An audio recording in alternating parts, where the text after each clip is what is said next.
Vamos a hacer una oración.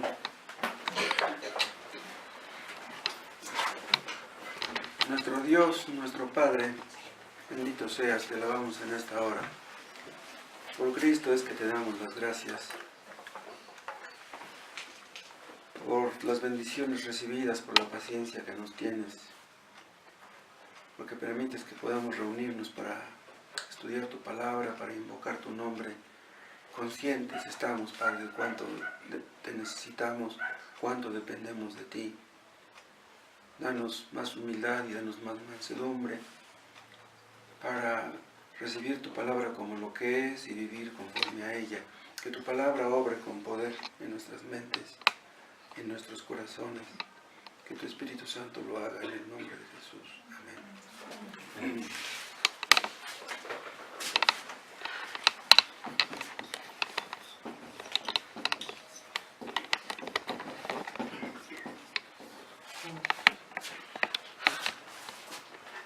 Aquí en el versículo 26 dice: entonces dijo Dios, hagamos.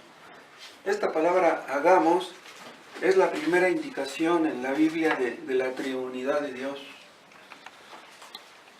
Un Dios en tres personas. Vean cómo 1 más 1 más 1 es igual a 1. En las matemáticas de Dios. Aunque también en 1:1, ¿se acuerdan ustedes? La palabra Dios está en plural. Dice, en el principio creó Dios. Bueno, aquí está traducida en singular, pero en el original hebreo, esta palabra Dios es Elohim, y eso quiere decir dioses. Pero no creemos en tres dioses, creemos nada más en uno. Y en el 26 dice, hagamos al hombre. Cuando Dios dice eso, hagamos al hombre, ya había hecho el mundo, ya había creado la naturaleza, el reino mineral, el reino vegetal, y hasta el último, Dios hizo al hombre. Vean como la corona de la creación. El hombre está por encima de toda la creación, es decir, después de Dios. El hombre fue creado para gobernar la creación. Vean cómo dice en el 28, los bendijo Dios y les dijo, fructificad y multiplicaos, llenad la tierra, y luego vean cómo dice, hizo juzgarla. Esta palabra y la siguiente, señoría, hablan de eso. Dios crea al hombre para gobernar. Es lo que los teólogos llaman investidura de dominio. Dios le dio eso a Adán. Entonces, el hombre es el señor de la naturaleza, después de Dios. Los ecologistas dicen que no. Los ecologistas dicen que la naturaleza debe estar por encima del hombre. Que los hombres debemos girar alrededor de la naturaleza, alrededor de los animales incluso. Dicen los ecologistas que el hombre está destruyendo la naturaleza y que un día la naturaleza nos va a pasar la factura. Pero eso es puro cuento, eso es mentira. O sea, piensan que este mundo se dirige a una destrucción y que nosotros somos culpables de estarlo destruyendo. Pero ¿saben quién está detrás de eso? Eso es mentira. Los que están detrás de eso son los que promueven el nuevo orden mundial. Los que están preparando el camino del anticristo en realidad. En una ocasión les mencioné, se acordarán ustedes, que en realidad para el tamaño de este mundo, los habitantes que habemos somos muy pocos. Ustedes caminan por la Ciudad de México, pues dicen, no, pues ya no cabemos. Pero es que estamos bien amontonados en la Ciudad de México. ¿Saben ustedes, recuerdan que lo mencionamos, que todos los habitantes que hay en el mundo, todos los habitantes cabrían en el estado de Texas? Todos los chinos que existen, todos los de la India, todos los gringos, todos los mexicanos cabríamos en Texas. Y eso se puede comprobar fácilmente. ¿Saben cómo? ¿Cuántos habitantes hay en el mundo? Más o menos 6,000 millones. ¿Cuántos kilómetros cuadrados hay en el estado de México, en el estado de Texas? Investíguenlo. ¿Cuántos kilómetros cuadrados hay en el estado de Texas? ¿Cuántas personas caben paradas de pie en un metro cuadrado? Hagan la multiplicación. ¿Cuántas personas cabrían de pie en 1 kilómetro cuadrado? Pues todos los habitantes del mundo cabrían en Texas. Es increíble, pero así es. Lo que pasa es que estamos amontonados en las grandes ciudades. Pero ustedes caminan kilómetros y kilómetros y no viven nada de gente. Incluso en China hay 1.000 millones de personas.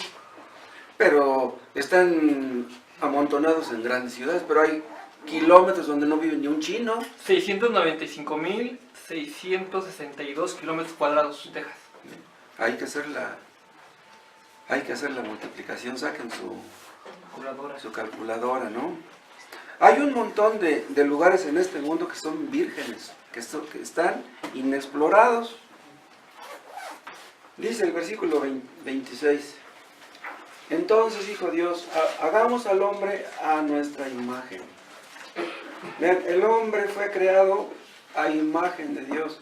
Y luego lo explica todavía más, dice, conforme a nuestra semejanza. Esto lo dijo Dios respecto del hombre. No lo dijo respecto de los animales. Ni siquiera lo dijo respecto de los monos, como pudiera haber pensado Darwin, ¿no? Pero, ¿por qué Dios hizo al hombre a su imagen, a su semejanza? ¿Saben por qué? Porque solo los hombres podemos reflejar sus atributos comunicables. ¿Se acuerdan cuáles son los atributos comunicables de Dios? La bondad, la misericordia, la paciencia, etc.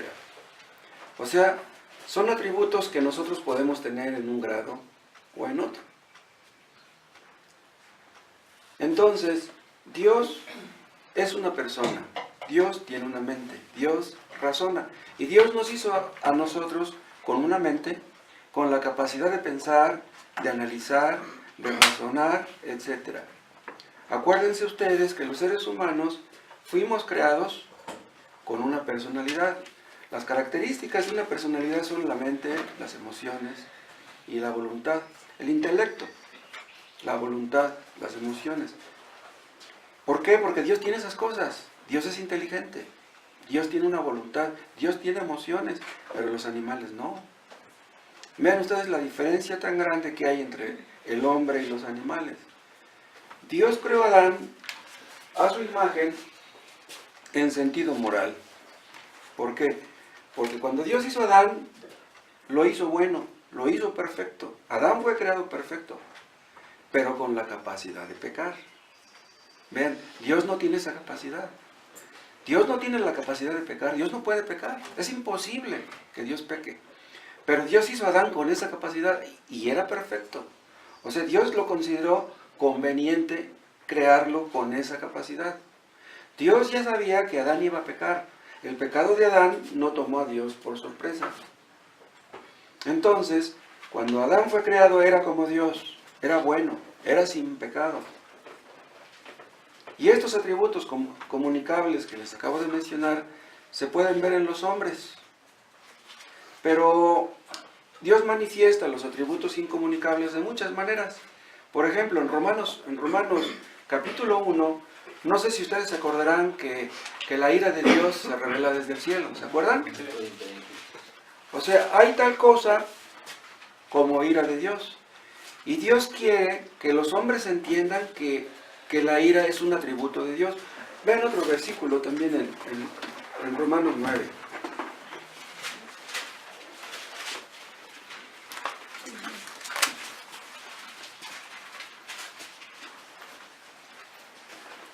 Romanos 9, versículo 22. ¿Y qué?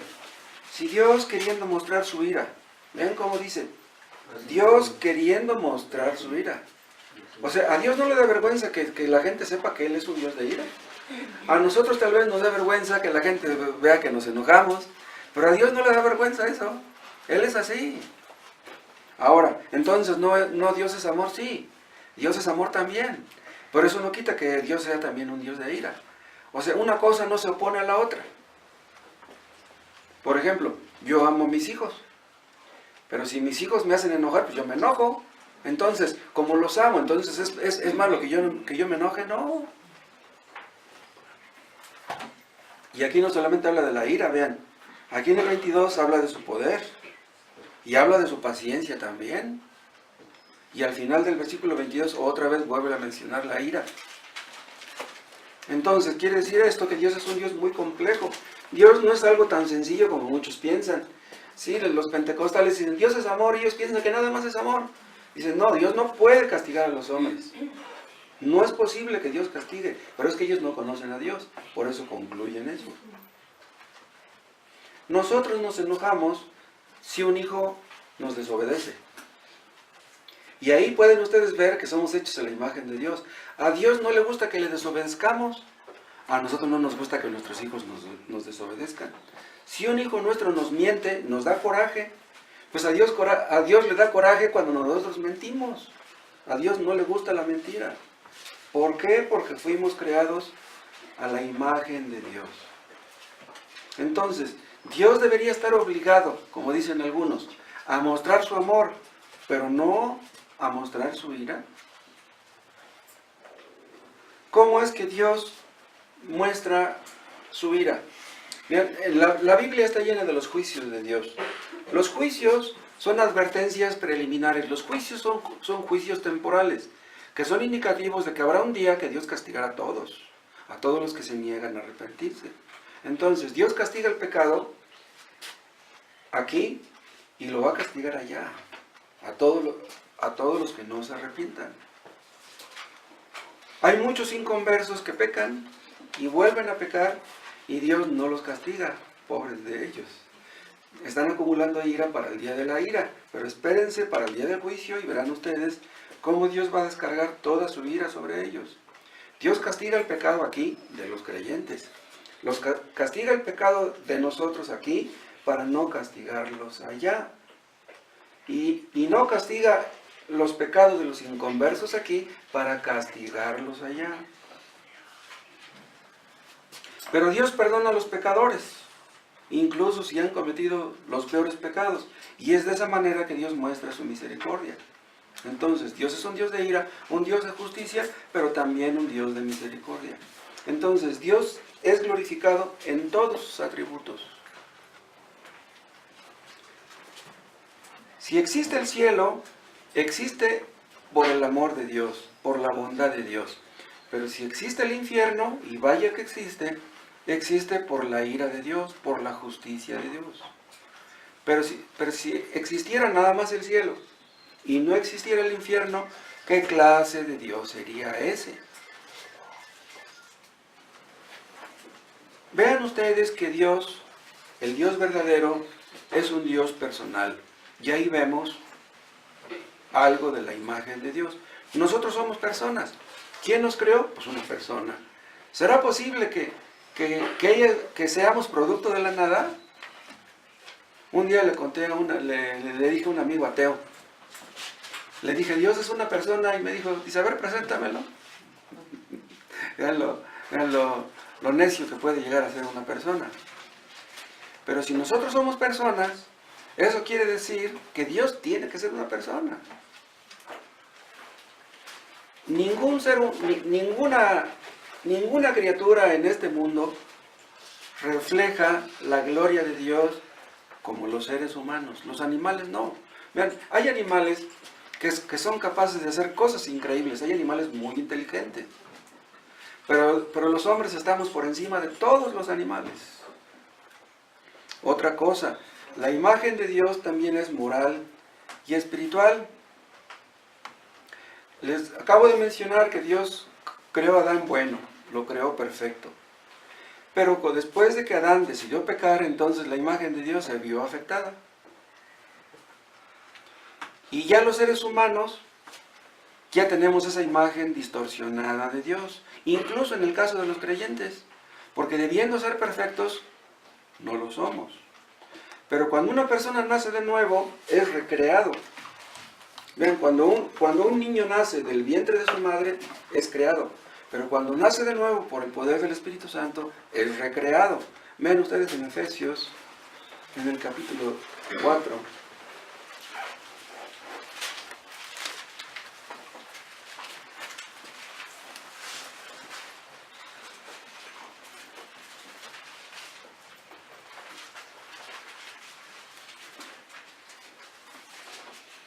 4:24.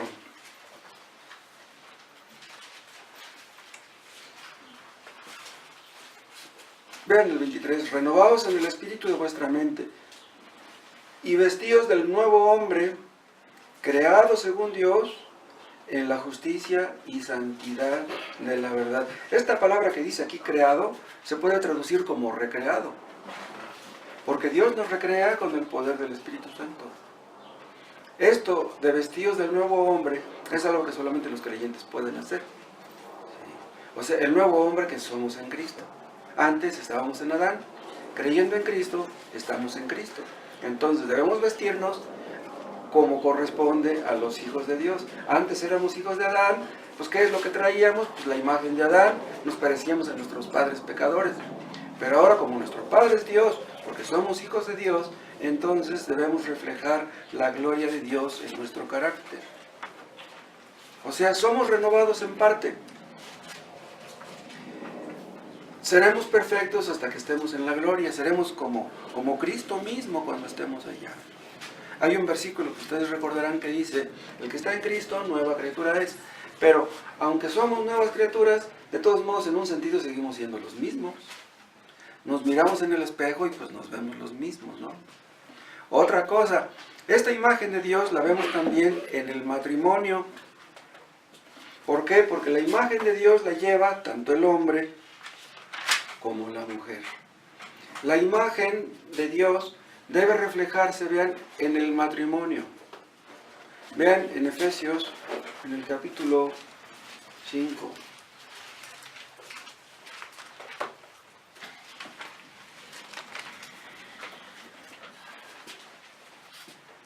¿Se acuerdan ustedes que aquí está hablando del matrimonio, ¿no? En este capítulo del apóstol Pablo. Y dice en el 30, porque somos miembros de su cuerpo, de su carne y de sus huesos. Aquí se refiere a los miembros de la iglesia. Los miembros de la iglesia, dice, somos miembros de su cuerpo, de su carne y de sus huesos. Entonces vean, Cristo es la cabeza y nosotros somos el cuerpo. ¿Qué es lo que hace la cabeza? Da las órdenes al cuerpo. Entonces, ¿qué debemos hacer nosotros? Obedecer a nuestra cabeza, que es Cristo. Una iglesia cumple con su función cuando obedece las directrices de la cabeza. Para eso nos ha puesto Él aquí, para que le obedezcamos. Pero vean, está hablando de la iglesia y luego habla del matrimonio, vean el 31. Por esto, por lo que acabo de decir, dejará el hombre a su padre y a su madre y se unirá a su mujer y los dos serán una sola carne. Una sola carne como somos con Cristo, Él es la cabeza y nosotros el cuerpo. O sea, hay una unidad entre Cristo y la iglesia, hay una unidad entre el marido y la mujer. Y dice el 32, grande es este misterio. Vean, ahora nos ha sido revelado. Pero los creyentes del Antiguo Testamento no entendían esto. ¿Sí? Grande es este misterio. Vean, la unidad entre marido y mujer es tan íntima. Que dice en los versículos anteriores, ustedes recordarán que cuando un marido le pega a su mujer, es como si se pegara a sí mismo. ¿Qué hombre será tan necio para ponerse un ojo morado él solo? Bueno, pues cuando un hombre le pega a su mujer, es como si se pegara a él mismo. Una de las peores locuras que puede cometer un hombre es pegarle a su esposa. Es lo peor que puede hacer. No, y ofenderla igual, porque si tú ofendes a tu esposa, es como ofenderte a ti mismo, sería la misma cosa, ¿no? Dice el 32, grande es este misterio, mas yo digo esto respecto de Cristo y de la iglesia. ¿Pero cómo? Pues ¿qué no acaba de hablar del matrimonio? Pues dice, mas yo digo esto respecto de Cristo y de la iglesia. Pero vean, aunque está hablando de Cristo y de la iglesia, vean lo que dice en el último versículo. Por lo demás, cada uno de vosotros ame también a su mujer como a sí mismo, y la mujer respete a su marido. O sea, vean la relación tan íntima que hay entre la relación entre Cristo y la iglesia y el marido y su esposa. El amor de Cristo por su esposa, acuérdense ustedes, fue un amor incondicional. Cristo nos amó desde la eternidad, desde antes de la fundación del mundo. ¿Estaba Cristo esperando que nosotros le amáramos para que Él nos amara? Si Él hubiera esperado eso, pues se hubiera quedado esperando porque nosotros nunca lo hubiéramos amado. No, Cristo nos amó incondicionalmente. Y nosotros, escuchen, debiéramos llegar a ese punto. Cuando tú me ames, cuando tú veas por mis intereses, cuando tú me hagas de comer lo que yo quiero, cuando me laves y me planches como a mí me gusta, cuando tú me cumplas mis caprichos y los tuyos, no puede ser. El marido debe amar a su mujer incondicionalmente. Esto se goza amando a su iglesia. Y nosotros debemos realizarnos, escuchen, amando a nuestra pareja. Nosotros como maridos nos realizamos, escuchen, no cuando nuestra pareja nos ama, sino cuando nosotros la amamos. ¿Por qué? Me voy a sentir bien, voy a ser feliz cuando mi esposa me ame. O sea, mi felicidad depende del amor de mi esposa. No puede ser. Mi felicidad depende del amor de Dios. Si yo sé que Cristo me ama, si yo sé que Cristo derramó su sangre por mí, yo soy feliz con Cristo. Yo sé que cuando yo me muera me voy con Él. Entonces, si el amor de mi esposa es fluctuante, si mi esposa no me tiene paciencia, si mi esposa le plancha 2 rayas a mi pantalón, eso no es el problema. ¿Me explico? Mi felicidad no puede depender del amor de mi esposa. Y lo mismo puede decir la esposa. Una esposa no debe estar esperando el amor de su esposo para sentirse realizada. Porque ¿qué tal si le falla? Porque pues los maridos fallamos a menudo. Entonces, si le fallamos a nuestra esposa, ¿mi esposa qué va a decir? ¿Me voy a suicidar porque mi marido no me ama? Imposible. El amor de Cristo debe bastarle a una mujer cristiana. Y si su marido se le muere, el amor de Cristo debe bastarle aunque se quede viuda. Si tú, mujer, buscas el respeto de tu marido, el amor de tu marido, el dinero de tu marido, y tienes estas cosas, pero no tienes el amor de Cristo, de nada te sirve todo lo demás. Lo que tú necesitas es el amor de Cristo, el respeto de Cristo, vamos a decirlo así, el dinero que Dios puede darte. ¿De qué sirve que tengas todo de tu marido, pero a Cristo no lo tienes? Si tú tienes el amor de Cristo, aunque no tuvieras el amor de tu marido, tú serías feliz. Que nunca se nos olvide que Cristo es Dios, nosotros no. No debemos esperar que nuestra pareja nos trate como si fuéramos Dios, que nos ponga en un nicho, que nos haga reverencias, que nos eche airecito, para que no nos vaya a dar alguna enfermedad. Cristo es Dios. Nosotros debemos buscar que nuestra pareja ame a Cristo, que lo obedezca, que lo respete, que se someta a Él. Y una mujer que se somete a Cristo, pues terminará sometiéndose a su marido. Pero primero que se someta a Cristo. Entonces, tanto el esposo como la esposa debemos reflejar el amor de Cristo. Cada uno por su parte. Yo soy responsable de la mía. Y mi esposa que vea por su responsabilidad. Por ejemplo, si mi mujer no refleja el amor de Cristo, porque a mí me gustaría, ¿no?, que mi esposa tuviera paciencia conmigo, que nunca me levantara la voz, que nunca discutiera conmigo. A mí me gustaría eso. Pero si mi mujer no refleja el amor de Cristo, escuchen, ese no es mi problema. Ese no es mi problema.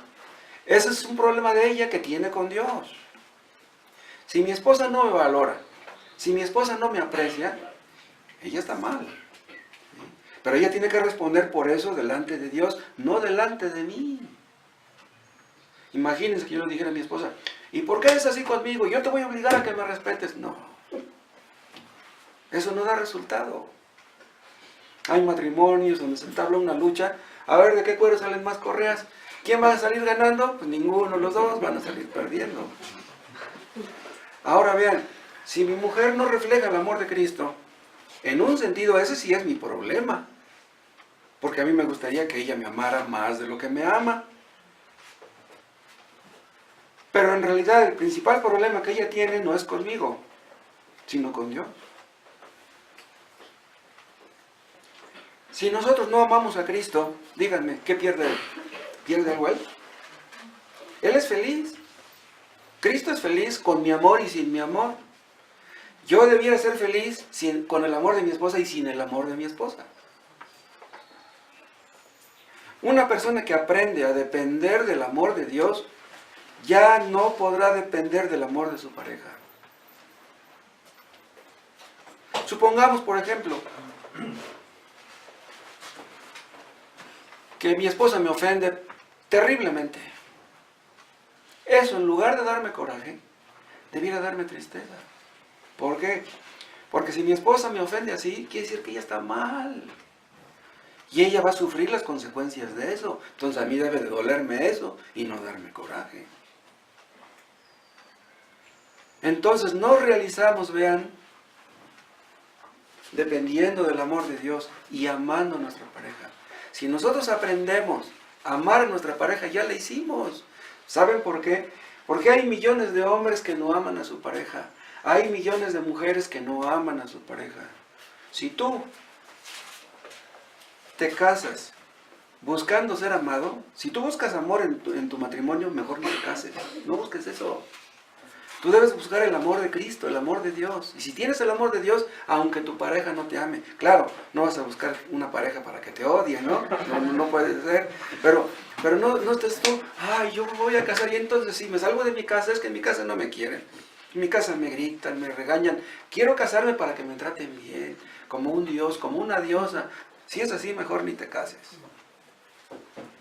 La imagen de Dios es algo que debemos ver, que debiéramos ver en todo matrimonio cristiano. Que debemos reflejar los matrimonios que somos cristianos. Que los inconversos, nuestros primos, vecinos, parientes, vean que nos amamos realmente. Que hay respeto y amor entre nosotros. Los inconversos no pueden. Los inconversos fingen, aparentan, salen a la calle juntos y se van riendo, pero están en la casa y traen su problemota. Buenos reflejos, dale. O sea, los inconversos fingen que se aman, pero no pueden amarse. Vean, ningún matrimonio que no sea cristiano puede amarse realmente. No pueden. El amor entre los inconversos no existe. Déjenme contarles de mis padres. Mis padres fueron bien católicos y nunca se peleaban delante de nosotros. Nunca discutieron, nunca se decían malas palabras. Aparentemente se llevaban muy bien, pero mi papá por su camino y mi mamá por el suyo. Nunca fueron felices, nunca. Se acostumbraron a vivir juntos, se soportaban, se toleraban, pero no se amaban. Y así son todos los matrimonios entre inconversos. Los únicos que podemos amarnos realmente somos los cristianos.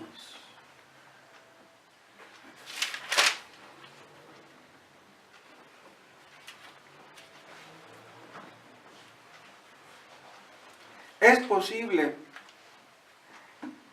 que un matrimonio donde no son convertidos puedan reflejar algo, aunque sea del amor de Cristo. Es imposible. ¿Cómo demuestra el marido inconverso que ama a su mujer? Dándole dinero, dice, oye, pues nada te falta, lo que gano te lo doy, pues ¿no es eso amor? No, eso no es amor. Ellos creen que es amor. Es que el matrimonio es santo, pero ellos no saben de eso. El sexo es santo, pero ellos no saben de eso. Tienen sus relaciones porque tienen que tenerlas, pero pues no disfrutan porque no hay amor espiritual entre ellos. Es posible. Los matrimonios entre inconversos, entre ellos abunda el adulterio. Es posible que un hombre adúltero ame a su esposa. No puede ser. Una mujer adúltera, ¿es posible que ame a su marido? Pudiera decir, bueno, sí soy una adúltera, pero pues le lavo, le plancho, le hago de comer. Sí lo amo. No, eso no es amor. ¿Qué es lo que hay en el adulterio? Soberbia, mentira, engaño. Y estas cosas no reflejan para nada la imagen de Dios. La imagen de Dios es gubernamental, yo les dije. Como dice nuestro texto, vuelvan a Génesis 1, dice, señoré, hizo juzgarle, ¿se acuerdan?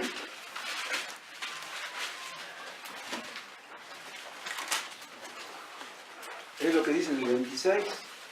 Señoré los peces del mar. Y luego en el 28 dice, llenad la tierra y sojuzgarla, señoread en los peces del mar. O sea, Dios hizo al hombre para que fuera el Señor de la tierra. Dios hizo a la creación para que se subordinara a Adán y a Eva para la gloria de Dios. Pero saben que eso hubiera sido posible si Adán y Eva se hubieran sometido a Dios. Cuando el hombre se subordina a Dios, vean, las cosas funcionan bien. Pero cuando el hombre no quiere obedecer a Dios, todo funciona mal. Los científicos, que son ateos, que deifican la ciencia, buscan la gloria de Dios, ¿no? Buscan la gloria de ellos mismos. Por lo tanto, están condenados a fracasar. ¿De qué serviría que un científico tuviera honores y títulos y diplomas y reconocimientos si el día del juicio será condenado? Vean en Génesis, capítulo 9.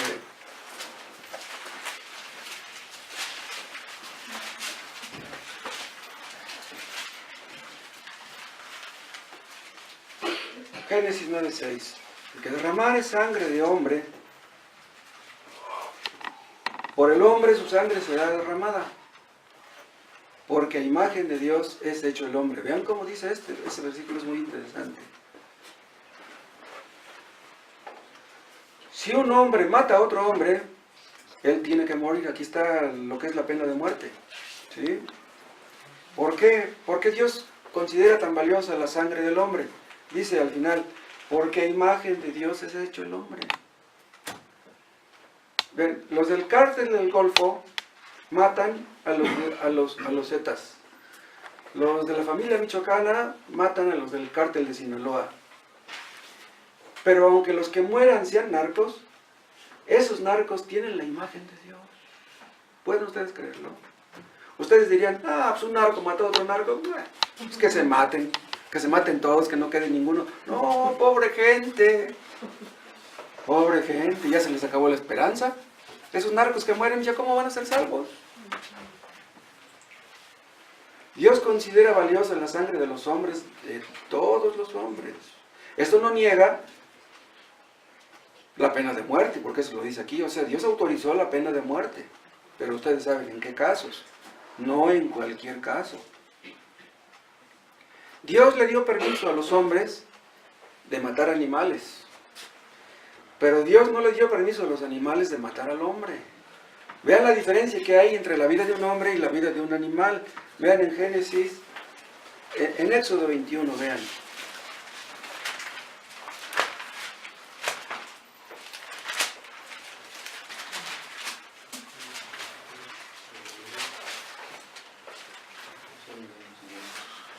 Éxodo 21, versículo 28.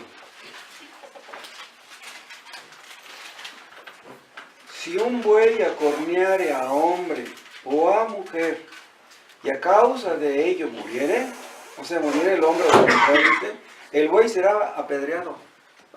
¿Cómo ven?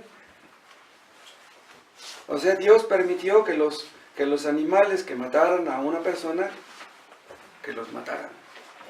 Y luego dice, y no será comida su carne de pilón. ¿Sí? O sea, Dios dio permiso que los hombres mataran a los animales, pero no dio permiso que los animales mataran a hombres. Entonces, el hombre es creado a la imagen de Dios, pero no los animales. Hitler mató 6 millones de judíos y más aparte un montón de otras nacionalidades, porque Dios lo permitió. Dios la traía contra los judíos, al punto de que Dios quiso que Hitler matara a 6 millones de judíos. Pero Hitler es culpable. El día del juicio, Hitler tendrá que responder por tanta sangre derramada. ¿Por qué? Porque aún los judíos apóstatas que mató Hitler llevaban la imagen de Dios. Y esto se ve de muchas maneras, vean. Los hombres tenemos capacidades pues que ningún animal tiene. Nosotros podemos, como yo decía hace rato, meditar, reflexionar, analizar, comparar, juzgar, discernir, etc. Cosas que los animales no pueden hacer. Entonces los hombres reflejamos la gloria de Dios. Hay un versículo, no lo apunté, donde Dios invita a los hombres a razonar con Él. Es el versículo que dice, venid y estemos a cuenta. Como diciendo, siéntate y agarra tu cuaderno y vamos a hacer cuentas. Es increíble que Dios nos llame a eso. Si lo hemos ofendido, ¿qué tenemos que hacer una investigación? No, somos pecadores y merecemos la muerte. Pero cuando llegamos al conocimiento de Dios, vean, toda nuestra mente que estaba distorsionada por el pecado, todo eso es renovado. Y entonces, cuando llegamos a conocer a Cristo, nuestro conocimiento es renovado, nuestro entendimiento es santificado, empezamos a entender cosas que nadie entiende. Nosotros entendemos por qué los pecadores son como son, pero ellos no entienden por qué somos como somos. Los entendemos a ellos, pero ellos no nos entienden a nosotros. Una persona que nace de nuevo por creer en Cristo puede entender cosas increíbles. Otra cosa, la imagen de Dios también es emocional. ¿Por qué? Porque Dios tiene una naturaleza emocional. Hay versículos donde dice que Dios se goza, que Dios se alegra. Hay un versículo increíble, no lo apunté, donde dice que Dios grita de alegría. ¿Ustedes se pueden imaginar a Dios gritando de alegría? Pues lo dice un versículo. Y es Isaías 1.18 que Dios nos ¿Sí? Isaías 1.18, de venir luego estamos a cuentas. Sí, Isaías 1.18. sí. Ah, también hay versículos donde dice que Dios canta. Nosotros cantamos para expresar nuestra alegría o nuestra tristeza, ¿no? Pero Dios no está triste nunca. ¿Saben ustedes que solamente el hombre puede llorar? No hay ningún animal que pueda llorar. Dicen que los cocodrilos lloran, pero no es cierto, no lloran. ¿Saben ustedes que los ángeles no pueden llorar? Los ángeles no pueden llorar. Los ángeles no tienen glándulas lagrimales. Dios nos trata como personas emocionales, como personas sensatas, como si fuéramos inteligentes. Así nos trata Dios. Hay un versículo de uno de los salmos que dice: mi corazón ha dicho de ti, buscad mi rostro. ¿Se acuerdan?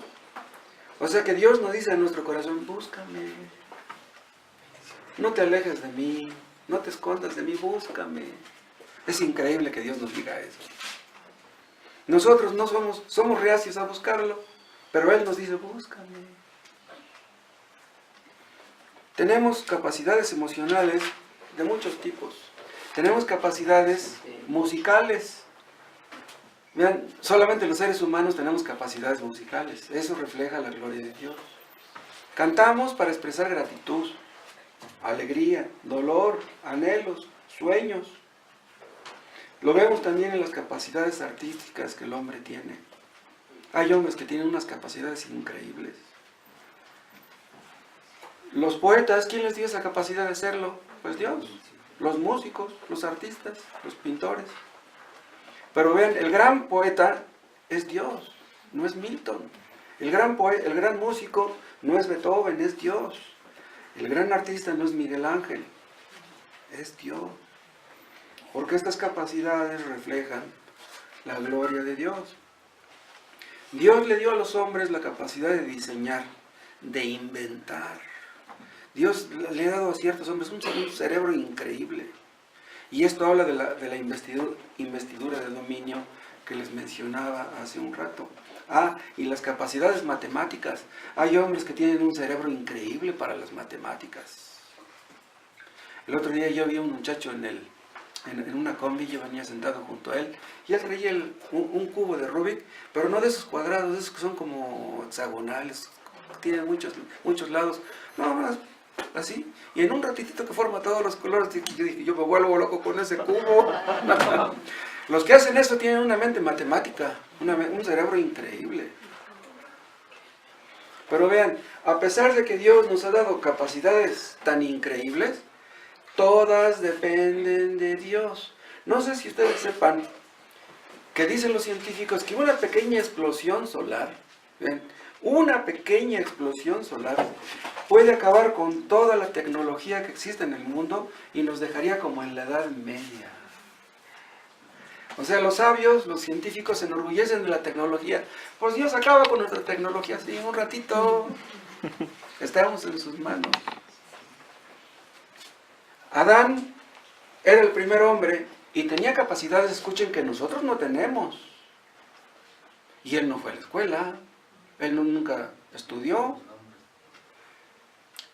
Dios le dio la capacidad a Adán de ponerle nombre a todos los animales. Y los nombres que le puso están relacionados con la actividad que tiene cada animal. O sea, que Adán estaba analizando a los animales. ¿Qué nombre le voy a poner a este? O sea, no le puso el nombre que se les ocurrió.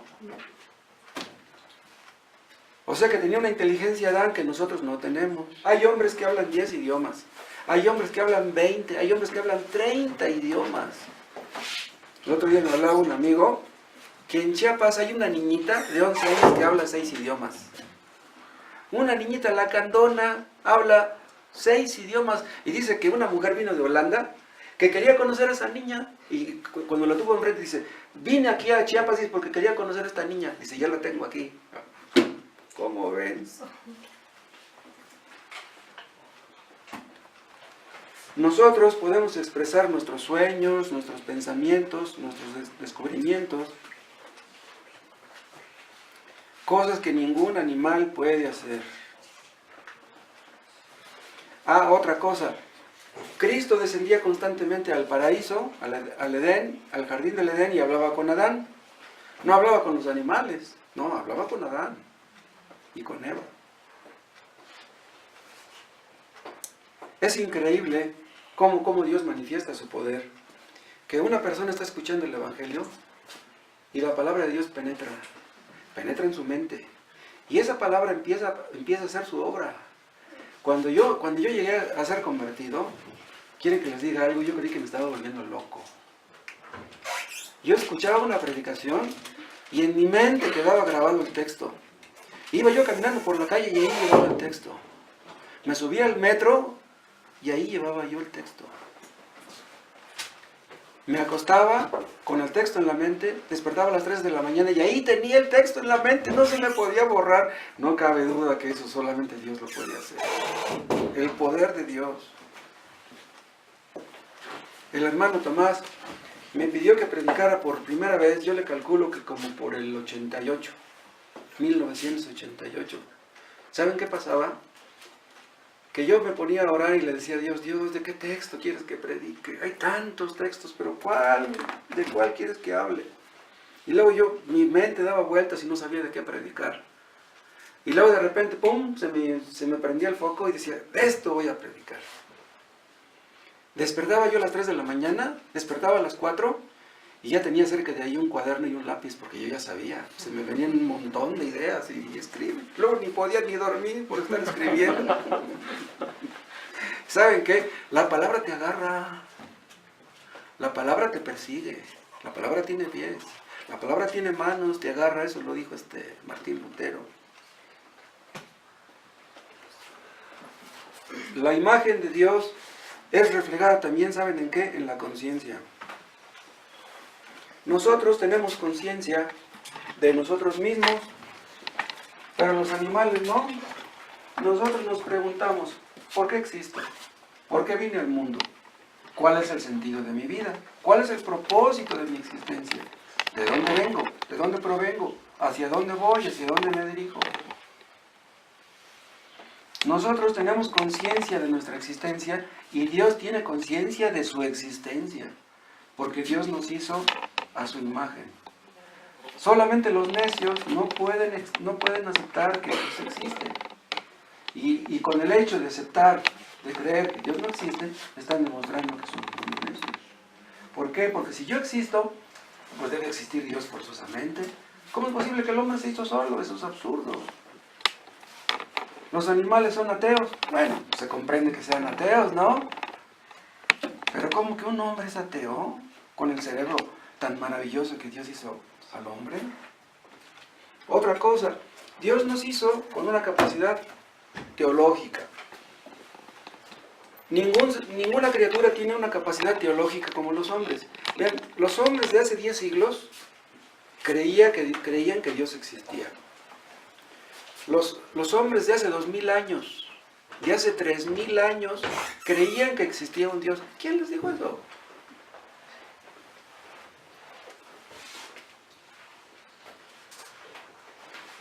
En Nueva Guinea existió una tribu, hace muchísimos años, cuando apenas funcionaban los primeros aviones, ¿Qué creen? Que en Nueva Guinea se cayó un avión y quedó en las copas de los árboles. Ahí quedó atorado. ¿Y saben qué hicieron los indios que vivían en Nueva Guinea? Que adoraron ese avión. Creían que ese avión era Dios. Nunca habían visto algo así. No, pues llegó del cielo, pum, y ahí cayó. Cayó en el árbol. Pues debe ser Dios, pensaron. Pero ahí pueden ustedes ver que Dios nos hizo con esa capacidad. Vean, en un sentido, todos somos teólogos. Buenos o malos, todos somos teólogos. Yo recuerdo que yo era muy pequeño. Yo tendría, ¿qué será? Unos 10 años más o menos. Y yo dejaba volar mi mente. ¿Cómo existirá Dios? Yo me imaginaba, si me fuera volando por el infinito, llegaría al lugar donde Dios existe. Y yo así pensaba. ¿Quién ponía aquellos pensamientos en mi mente? Pues Dios. Y Dios nos ha dado esa capacidad para glorificarle. Solamente los hombres podemos creer que Dios existe y estar bien seguros de eso, que no nos quepa ninguna duda. Los que les mencioné hace rato, que dicen que no sabían que Adán pecaría, o que el pecado de Adán tomó por sorpresa a Dios, esos son teólogos malos. Dicen algunos, si Dios sabía que Adán iba a pecar, ¿por qué no lo impidió? ¿Qué acaso no es Dios todopoderoso? No, lo que pasa es que Dios sabía que Adán pecaría, pero lo dejó pecar porque eso convenía a sus intereses, a los intereses de Dios. Pero pues Dios había creado a Adán a la imagen de Dios. Y saben que eso no le gustó al diablo. El diablo quiso ser más que Dios. Y cuando Dios vio, cuando Satanás vio que Dios creó a Adán, le dio mucho coraje. Dice, este va a ocupar mi lugar. Este va a ser el favorito de Dios. Entonces por eso fue que Satanás fue y atacó a Adán. Por eso es que Satanás odia a todos los creyentes. En realidad Satanás odia a todos los hombres. ¿Y saben por qué? Porque Satanás sabe que un día los hombres estaremos en el cielo y él ya no. Satanás fue echado de allá y ya nunca podrá regresar. Pero nosotros, aunque caímos en pecado, nos arrepentimos, creemos en Cristo y llegaremos al cielo. Y es por eso que Satanás hace tanto por tratar de impedir que lleguemos al cielo. Vean un texto en Romanos 5.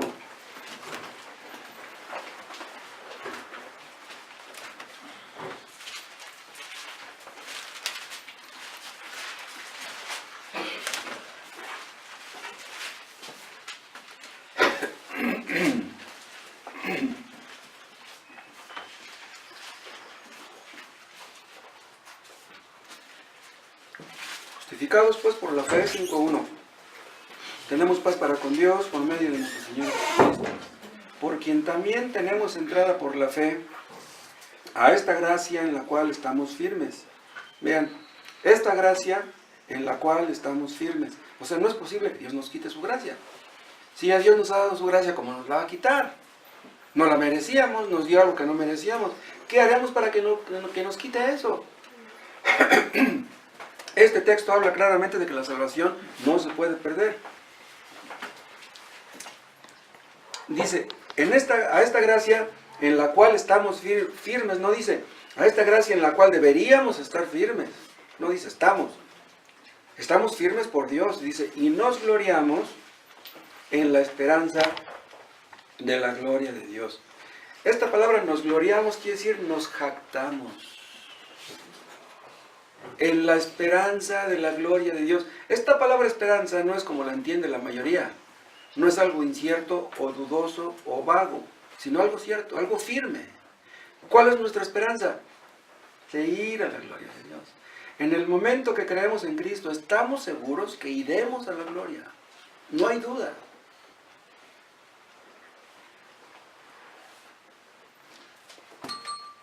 Y esto glorifica a Dios, que esperemos eso.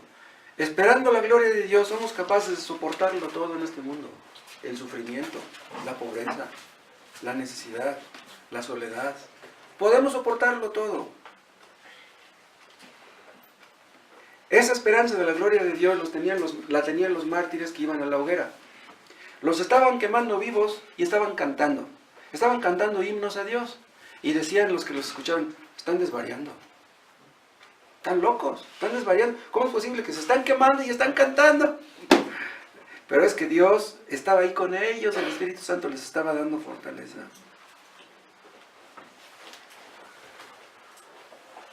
Seremos glorificados un día juntamente con Cristo.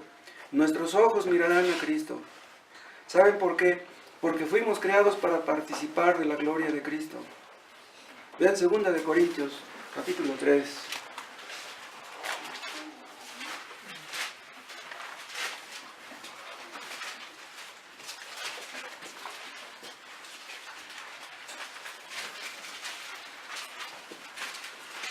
Segunda de Corintios 3, 18. Por tanto, nosotros todos, mirando a cara descubierta como en un espejo la gloria del Señor, vean, dice, mirando a cara descubierta como en un espejo la gloria del Señor. ¿Qué quiere decir esto? Miramos como en un espejo la gloria del Señor.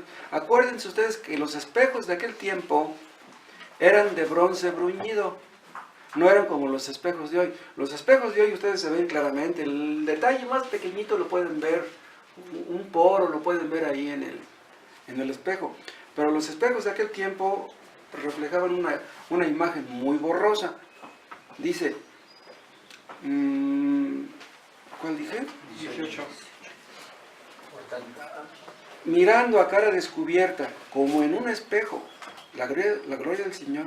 O sea, miramos así medio borroso la gloria, o sea, como que no la vemos claramente, pero la vemos. O sea, aquellos espejos, tú veías tu cara, no la veías claramente, pero sabías que la estabas viendo, ¿no? Pues era tu cara.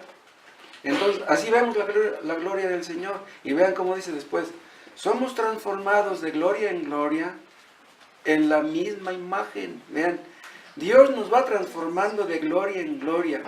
¿Qué quiere decir esto? De un nivel de gloria a otro nivel mayor de gloria. Dice, en la misma imagen. ¿Cómo es eso? Que Dios nos va haciendo que nos parezcamos a Cristo cada vez más. Nos va dando más humildad, más mansedumbre, más paciencia, más amor por los que nos rodean, más amor por nuestra pareja, más amor por nuestros hijos, etc. Y así cuando aprendemos a amar a todos nuestros semejantes y aún a nuestros enemigos, es cuando nos parecemos a Cristo. Cuando reflejamos el amor de Cristo y la imagen de Dios. Eso, claro, no sucede de un día para otro. Porque Dios nos está perfeccionando día con día y pues la vida no alcanzará para eso. Pero saben que nos demos cuenta o no nos demos cuenta, Dios nos va perfeccionando.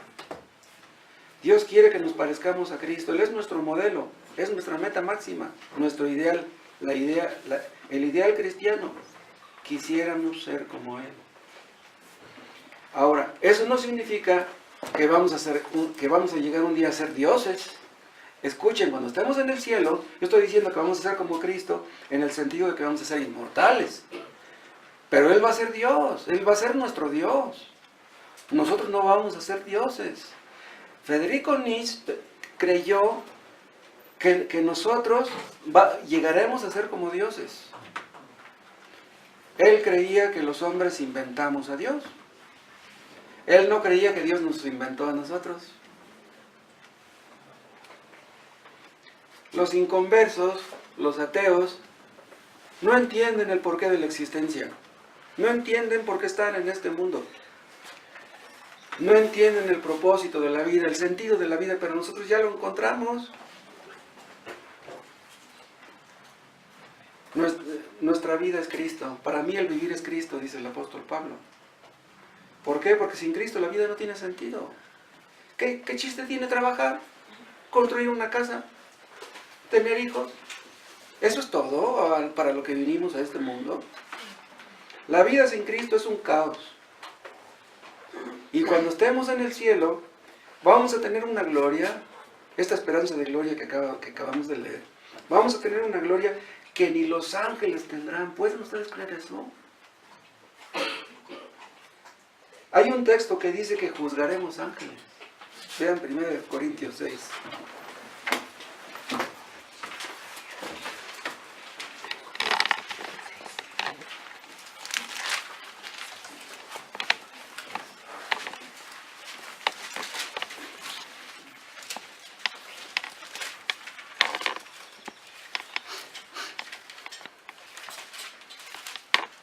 Primera de Corintios 6:3.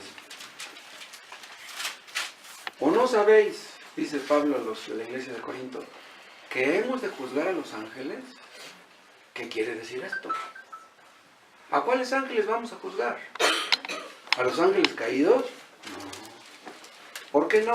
Porque quien va a juzgar a los ángeles caídos es Cristo, Él es el juez, no nosotros. Entonces, ¿qué quiere decir esto de que vamos a juzgar a los ángeles? ¿Saben en dónde está la clave? En la palabra juzgar. ¿Qué quiere decir la palabra juzgar? Vean, la palabra juzgar tiene dos significados. Y aquí en este caso se refiere a regir o a gobernar. En otras palabras, los creyentes vamos a gobernar a los ángeles. ¿Los ángeles para qué fueron creados? Para protegernos a nosotros, es lo que dice Hebreos 1. Nos protegen a los que seremos herederos de la salvación. Dios creó a los ángeles con ese propósito. Los ángeles nos cuidan. Pero allá en el cielo, nosotros los vamos a regir, estaremos por encima de ellos. Es increíble eso. Vean, los ángeles fueron creados para servirnos. Pues nos están sirviendo ahora y nos van a servir allá también. Pero ¿cómo? Si ellos son más poderosos que nosotros. Bueno, aquí, allá ya no serán más poderosos que nosotros. Es por eso que el diablo odia a todos los cristianos. Vean, si no debemos de buscar la gloria de Dios. Los deportistas, los atletas, los artistas, quieren ser los primeros en su ramo. Pero ¿qué gloria buscan? No buscan la gloria de Dios, buscan la gloria de ellos. Pero ¿saben qué? Nosotros ya encontramos la gloria, ya la tenemos en Cristo. Dicen algunos cantantes famosos, yo me debo a mi público. Yo voy a seguir cantando hasta que el cuerpo aguante. Mientras la gente me aplauda, dice, yo voy a seguir cantando. Así decía José Alfredo Jiménez. Mientras la gente me aplauda, yo voy a seguir cantando. Pero ¿saben qué? Pobre de José Alfredo, en el infierno ya nadie le aplaude. Ni canta. ¿Ustedes creen que tiene ganas de cantar en el infierno? Los grandes empresarios, los millonarios, los poetas, los escritores, ¿qué buscan? No buscan la gloria de Dios. Nosotros ya la tenemos lo que ellos no tienen, tenemos lo que Carlos Slim no tiene. ¿Y saben ustedes por qué buscan la gloria de los hombres, el aplauso, la fama? Porque no son felices. Buscan algo valioso para entregarle su vida, algo digno, pero terminan vacíos. Por eso es que hay tantos artistas famosos que se suicidan, están vacíos. Todos los que descartan a Dios, todos los que no quieren obedecer a Dios, están condenados a terminar frustrados, amargados y decepcionados. Buscan fama, buscan dinero, pero a Dios no lo buscan. Vean otro texto en Eclesiastés 3.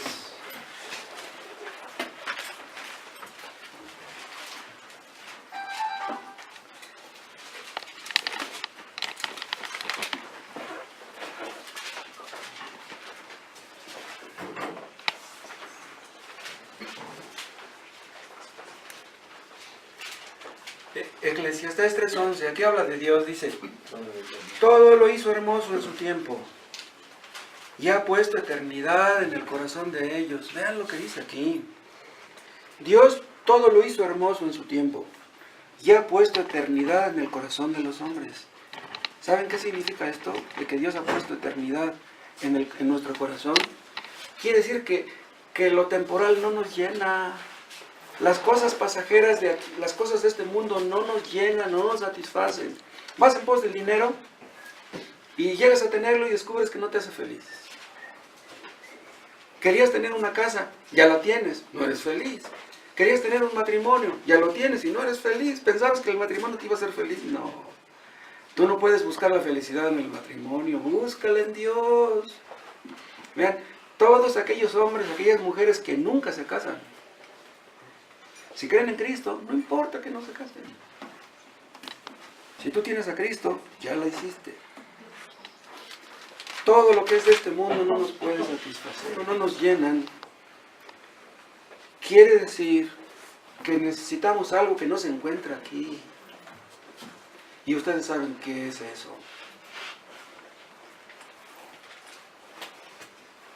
Los hombres que buscan la gloria en la ciencia, en la filosofía, en la poesía, iban muy orgullosos allá a Estocolmo a recibir su premio Nobel de literatura. Hay científicos que se pasan las horas quemándose las pestañas estudiando para que les dieron el premio Nobel de química. Y luego terminan fracasando en su matrimonio. Pues ¿de qué sirve que tengan el premio Nobel? No tienen su matrimonio. ¿De qué sirve tener títulos y diplomas si no vivimos para la gloria de Dios? Terminan amargados. ¿Y saben ustedes quién es el ser más amargado del universo? Satanás. ¿Por qué? Porque Satanás perdió lo más por lo menos. Él sabe lo que perdió, él sabe lo que es el cielo porque él estuvo ahí.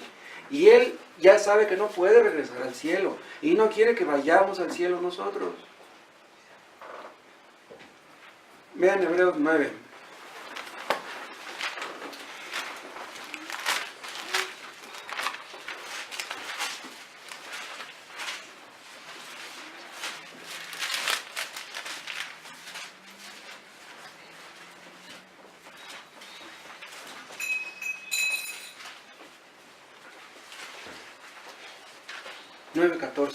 ¿Cuánto más la sangre de Cristo, el cual mediante el Espíritu Eterno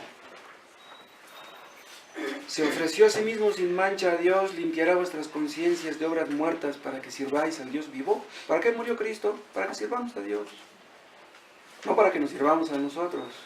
Así que, por eso, es mediador de un nuevo pacto para que, interviniendo muerte para la remisión de las transgresiones que había bajo el primer pacto, los llamados reciban la promesa de la herencia eterna.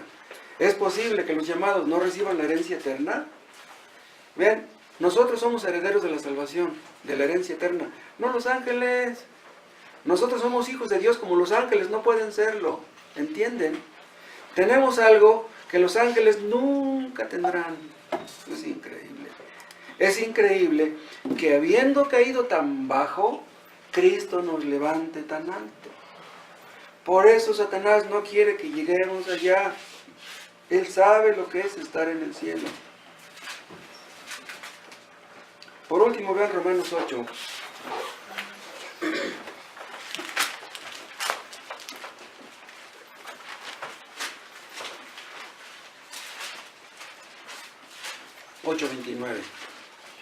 Porque a los que antes conoció, también los predestinó para que fuesen hechos conformes a la imagen de su Hijo. ¿Para qué nos fuimos predestinados? Para que nos pareciéramos a Cristo, es lo que dice esto. Para eso nos ha salvado. Dios quiere que nos parezcamos a su Hijo. Y ¿saben qué? Todo lo que nos pasa tiene este propósito. Si tenemos un grave accidente, una crisis, si tenemos que estar en el hospital, si nos da un cáncer, si se nos muere un ser querido, si perdemos el trabajo, todo lo que nos acontece tiene este propósito, enseñarnos a ser como Cristo. Debemos estar agradecidos con lo que Dios nos da, debemos estar agradecidos con lo que tenemos, debemos estar contentos con lo que tenemos, porque Dios quiere que nos parezcamos a su Hijo. Lo importante no es que seamos felices. Dios no busca eso. Lo que Dios busca es que nos parezcamos a su Hijo. Y si nos parecemos a Él, seremos felices. Pero ese no es el sentido primordial. Dios quiere que seamos santos, que dejemos el pecado. Y en el grado en que dejemos el pecado, en ese grado seremos felices. Los que más pecan son los que menos felices pueden ser. Cristo es nuestro modelo, a Él tenemos que parecernos. No pongamos nuestros ojos en los hombres, No pongan ustedes sus ojos en su pareja, ni en sus hijos, ni en el pastor, en nadie. Pongamos todos nuestros ojos en Cristo. ¿Es necesario que seamos perfectos para entrar en el cielo? Yo les hago esta pregunta. ¿Es necesario que seamos perfectos para entrar en el cielo? ¿Sí? Sí, es necesario. ¿Por qué? Porque Dios no puede rebajar sus estándares. Pero en Cristo somos perfectos. En Cristo somos hechos perfectos. Y en un momento, en un abrir y cerrar de ojos, seremos transformados y entraremos en el cielo ya perfectos como una carne inmortal. Dios nos ha vestido del manto de justicia de Cristo. Nosotros nos sacamos 0 en la calificación, pero Cristo se sacó 10. Entonces Cristo nos da su calificación y ya tenemos 10. Y entraremos en el cielo con nuestra calificación, con la de Cristo. Vamos a orar. Padre, te damos las gracias por la obra de Cristo, porque Cristo derramó su sangre, Padre, para levantar de entre nosotros un pueblo propio, celoso de buenas obras. Oh Dios, haz que así seamos nosotros, que seamos como Él cuando vivía en la tierra, que nos apartemos de todo pecado, que andemos en obediencia delante de ti, en santidad, hasta el último día de nuestras vidas. Hazlo así con todos los que estamos aquí. Te lo pedimos en el nombre de Jesús. Amén.